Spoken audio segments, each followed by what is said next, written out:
It's Friday, and I was looking for one more thing that I wanted to have in today's live, and of course, I'm not going to find it. That's okay. I'll be able to describe it well enough. It's Friday. I hope everybody has had a really great week. I know that some of us are sick and doing the things we need to do to take care of ourselves because we're sick. And for those of you who aren't sick, you should still be doing the things to take care of yourself so that you don't get sick and so that you can thrive and you can flourish. And today's live is a build upon last week's live. And it is very much about creating that space for yourself so that you can truly flourish every single day, so that you can really activate that space of flourishment. We talked about Miracle Morning last week, and we talked about lifesavers. And so this is where this comes from, this book. Um, it's a book written for entrepreneurs.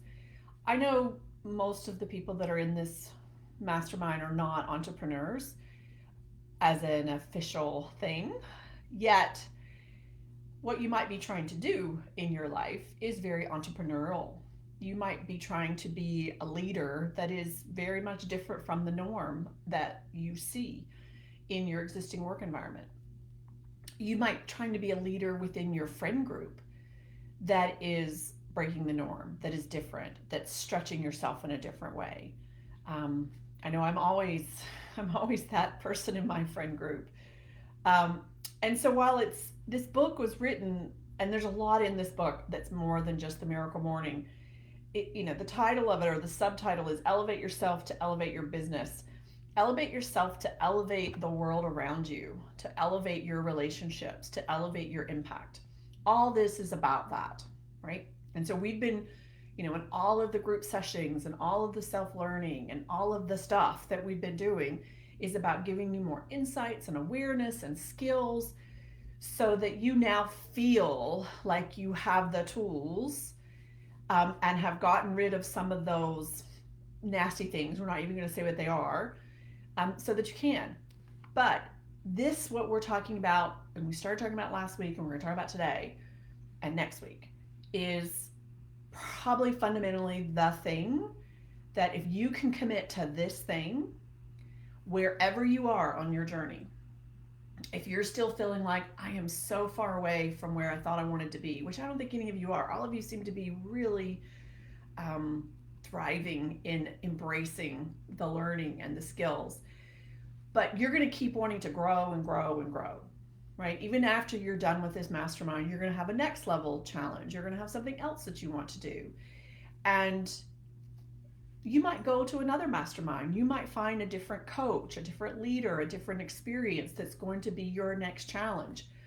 What we're going to be focusing on today and next Friday, this is something I want you to keep so that it will help you find that next challenge, so that you will be able to always stay connected to your authentic self.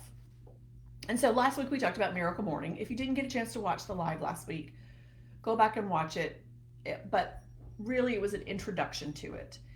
And I promised you in last week that we're going to dive into the 6 core practices in the next 2 sessions. So today, we're going to dive into the first 3. And so the first thing I really just want to make sure that I invite you to do is just for the next 30 days, even beyond what you're going to potentially be engaging with us in the group coaching.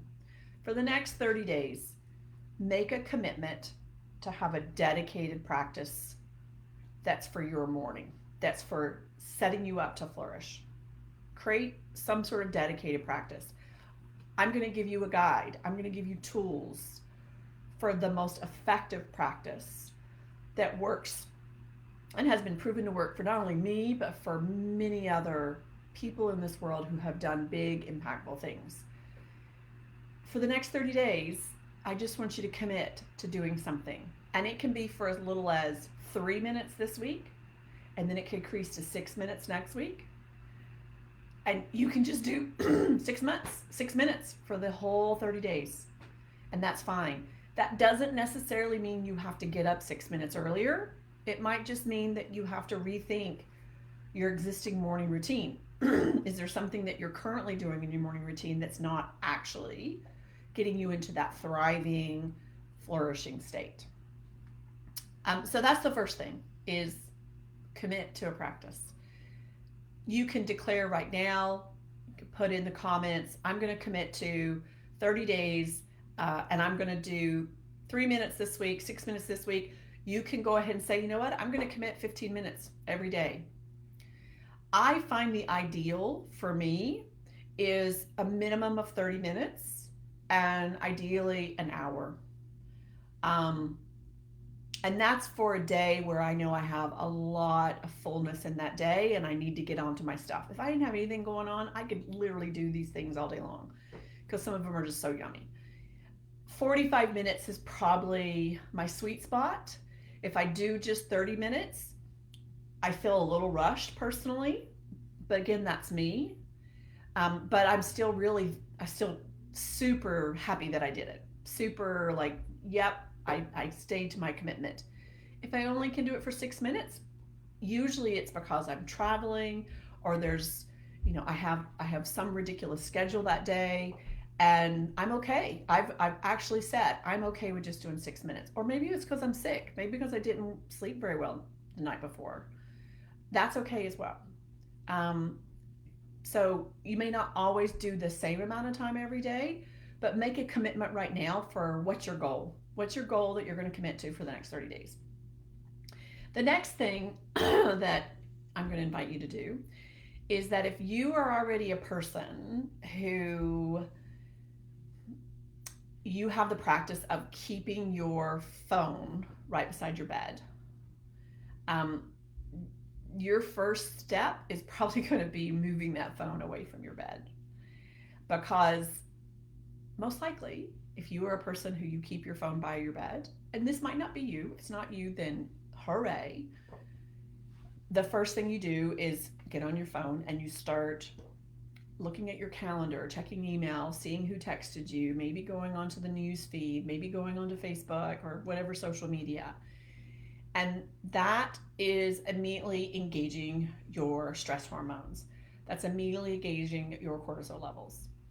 And we're trying to start the day off not in stress, not with our cortisol levels up, but with a place of everything that's important, all the ingredients that are going to allow you to be activated in a meaningful way so that your day can be your best day, where you can live your best that day. And I'll put one more little motivation in there for you. Daniel Pink released a book this year, and that book is called Regrets. And he did a lot of research in interviewing people about things they regretted. And it's actually an interesting book, coming up with different categories of regrets. But the most common thing that he came up with in his research was that people didn't regret the things that they did. They regretted the things that they didn't do. I don't want you to have a regret that I didn't at least experiment for 30 days to see if all this hype that Julie's talking about actually makes a difference, right? So make that commitment. Make that commitment for yourself. If in 30 days you're like, yeah, this really didn't help, it didn't make a difference, peace, that's great, right? I'd love to have a conversation with you about it and understand, a little bit more, right? Maybe you actually already have a morning routine and it's working for you really well. I still invite you to take an opportunity to fine tune it, and see, is there something in these 6 habits that we're going to be talking about that you can fine tune, integrate, and just see whether or not it makes a difference, right? And if it doesn't, you get to the end of the 30 days and you're like, you know what, I didn't really feel like I got anything out of that piece, okay? I can't force you to do it anyway, but this is again about you first thing in the morning, not getting engaged with the world in that way before you get connected to you. If we want you to be your most authentic leader, we want you to start your day off getting connected to you. So let's dive in. All right, we got about 20 minutes. to go through 3 of the practices. And the good news is that the first 3 practices, they are 3 that easily can build upon each other and be done simultaneously. I'm going to talk about them each separately, but you will see really quickly how these can all just be woven together quite easily. And so, just if you've forgotten, the Miracle Morning, it had an acronym that they called Life Savers. And it was, Hal's, who's the author of the book, it was his little twist on words, in that if you do these 6 habits that are tied to savers, that's the acronym, that it will save your life. It will make your life more fulfilling and enriched. And so we're going to look at the S and the A and the V today. And the S, if you remember, is silence. All right. So we've already talked about having your phone not by your bed. If you can just move it to the other side of the room, that's a good start. If you are going to use your phone as part of your practice, and I will be suggesting things, and I use my phone as part of my practice, or I should say my apps on my phone. If you use that as part of your practice, that's okay. What I do to make it so that I don't engage in the things that are going to take me away from being me is I make sure that I have those things set up on my phone the night before. I actually have a pre-bed routine that it looks like, making sure I have the clothes set out the night before that I want, making sure I have a glass of water, and sometimes I even do my full athletic green supplement as part of sitting right there at my sink, my bathroom sink. So I wake up, take care of my business, immediately change clothes, get out of my pajamas. That's super important. Get out of your pajamas. Even if you're just moving into another set of comfortable clothes, take your pajamas off, put on a new set of comfortable clothes, whatever. It could be your exercise clothes, could be your workday clothes, don't care. And then drink my water, and then I immediately go into another room. Ideally, you can do your whole routine, or at least, I shouldn't say ideally. Ideally, you can do these next 3 things outside of your room. You may find ways to do them outside of your house, but for the first 3, S, A, and V, if you have to do them in your bedroom, just don't do it in your bed, right? If for whatever reason your environment isn't set up to where you can go to another part of the house or outside of the house or wherever, then get at least out of your bed while you're doing these things, okay? This is a really important piece to it, in that, again, we're trying to set it up for you to connect to you and to really build the momentum for that you are awesome, that you're amazing, that everybody loves you. Why wouldn't they, right? This is what this is all about. So you have lots of options, though, when you're thinking about how you might do silence. You can look at people that maybe you admire and see what they do. I don't generally like to invite a lot of comparison, but what I notice when it comes to looking at other people who are having big impact in the world, what are the things that they're doing that I can incorporate into me, that I can add? I don't want to compare for the sake of, am I as good as them or not, but are there practices and things that they're doing that I can incorporate into how I do things?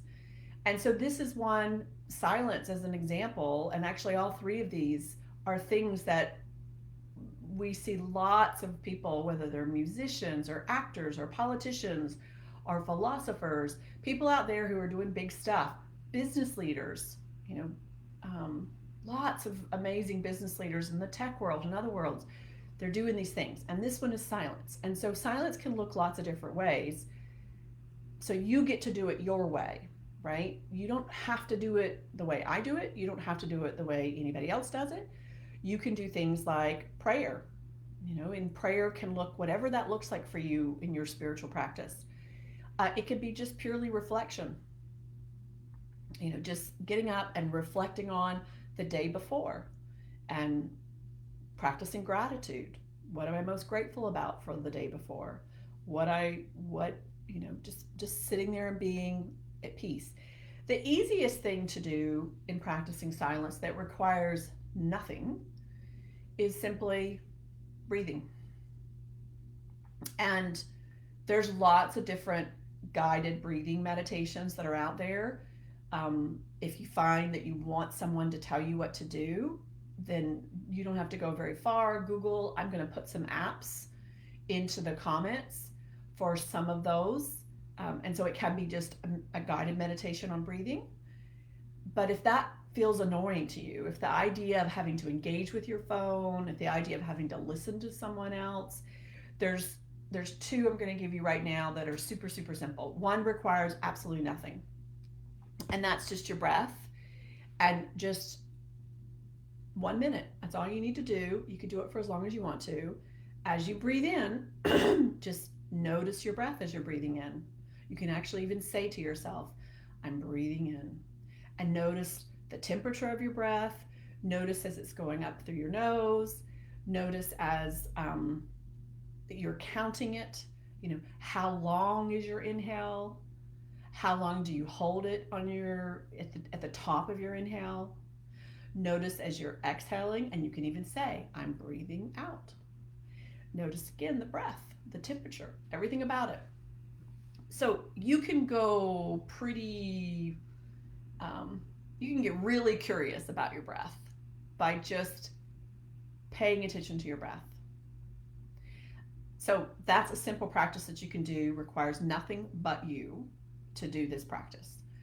And a little bit of curiosity, a little bit of prompts that you remind yourself for.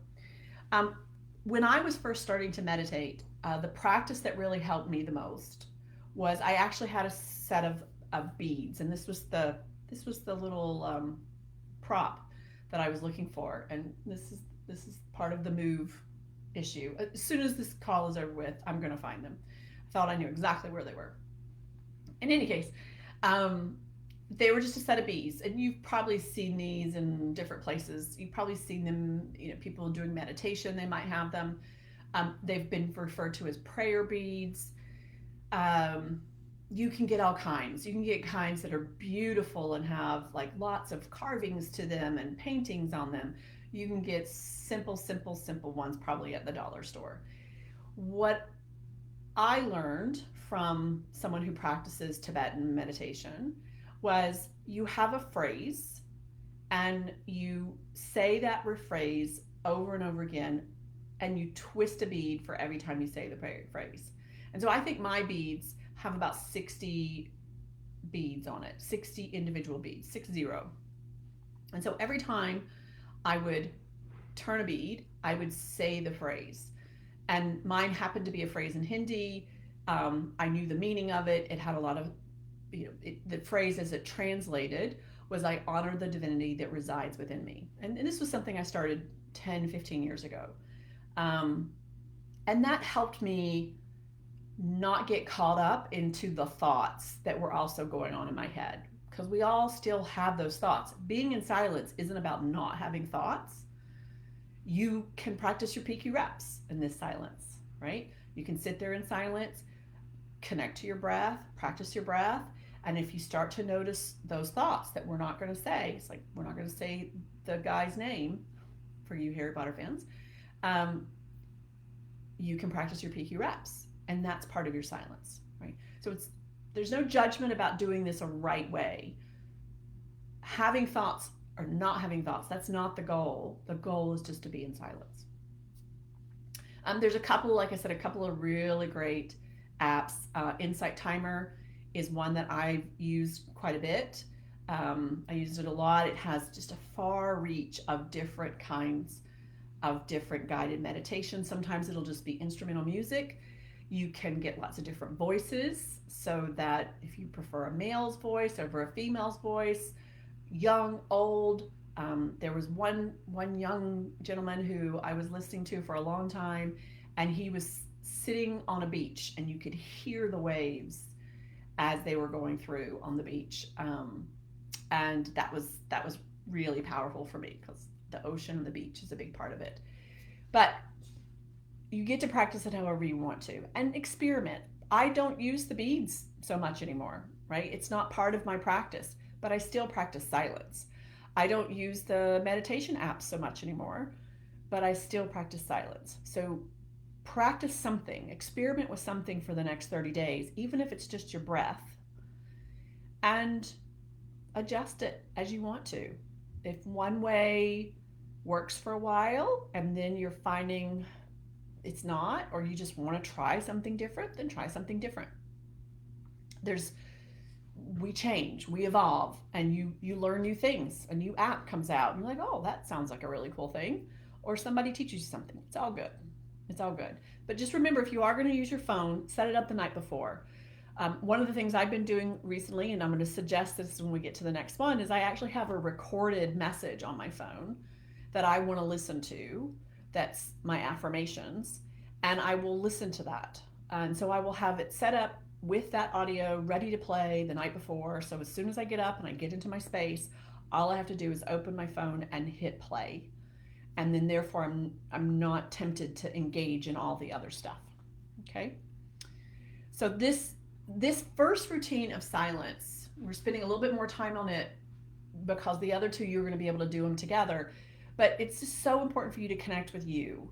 It's so important for you to get focused on your intentions. It's so easy, as Kathy likes to say, to have a bunch of squirrels and shiny objects that get you distracted.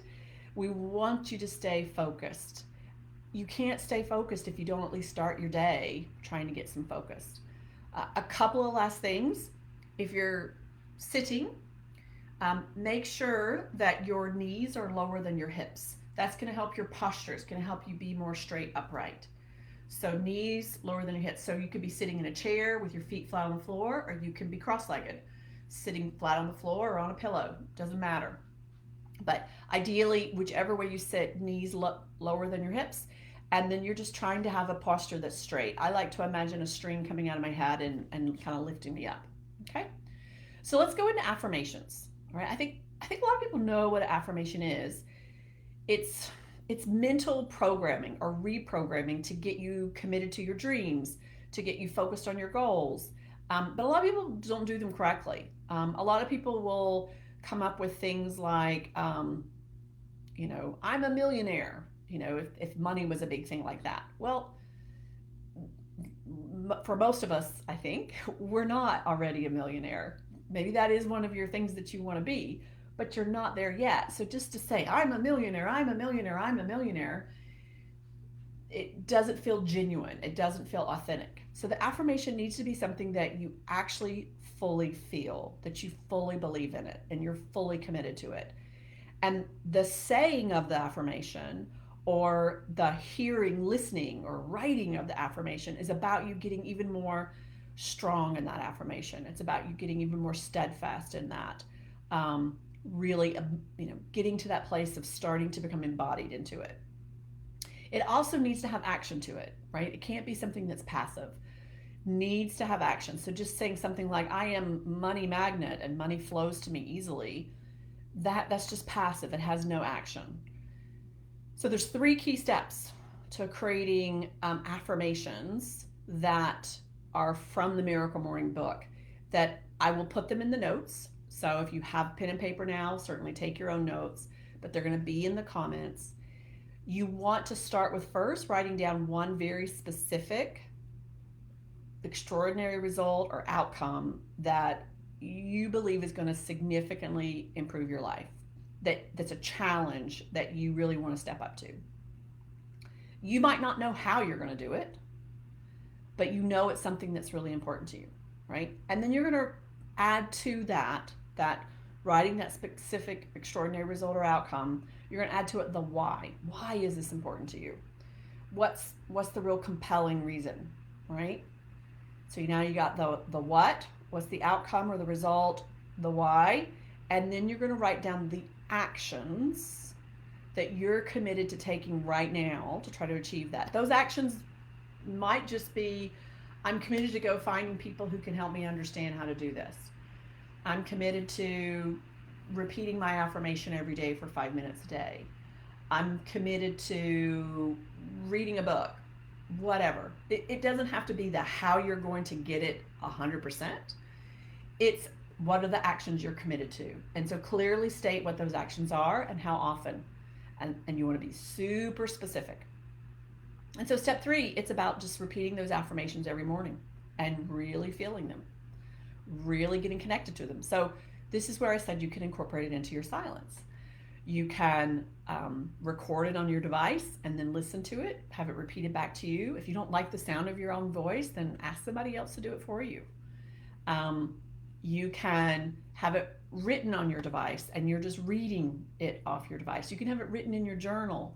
You can write it in your journal, which gets into the scribing practice.